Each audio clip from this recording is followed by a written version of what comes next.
My lead source tonight is the independent senator of Vermont. He sits on both the budget and finance committees. Senator Bernie Sanders joins us.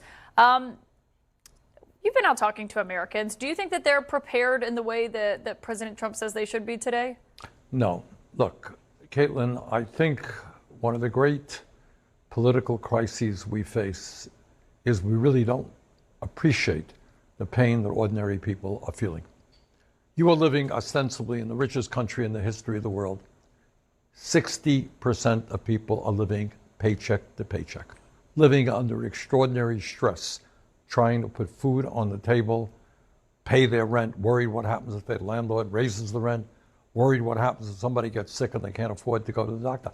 That is the reality in the richest country on earth for 60% of our people. Not to mention that we have the highest rate of childhood poverty of almost any major country, and too many of our seniors are living in poverty. That is the economic reality. And it's a reality that Trump is in the process of making even worse. So when I go around the country, what I'm trying to do is rally the American people to say, yes, of course, we've got to stand up to the horrific policies of Trump. But in addition to that, we need a political movement which is going to stand with the working class of this country and take on the oligarchs and create an economy that works for all of us, not just Elon Musk and his friends. So you're saying they don't have the breathing room that the White House seems to be saying, you got to give us a little they grace don't. here. They really don't. And, you know, it's a bit arrogant to say, well, kids may have a smaller number of toys and the price may go up a little bit.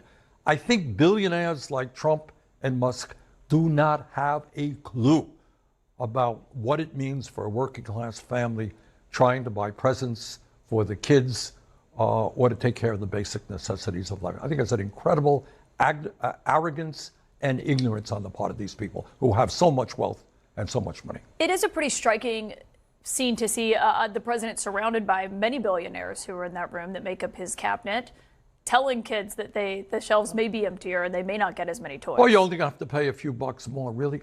Well, for Trump, it doesn't matter. He's a billionaire.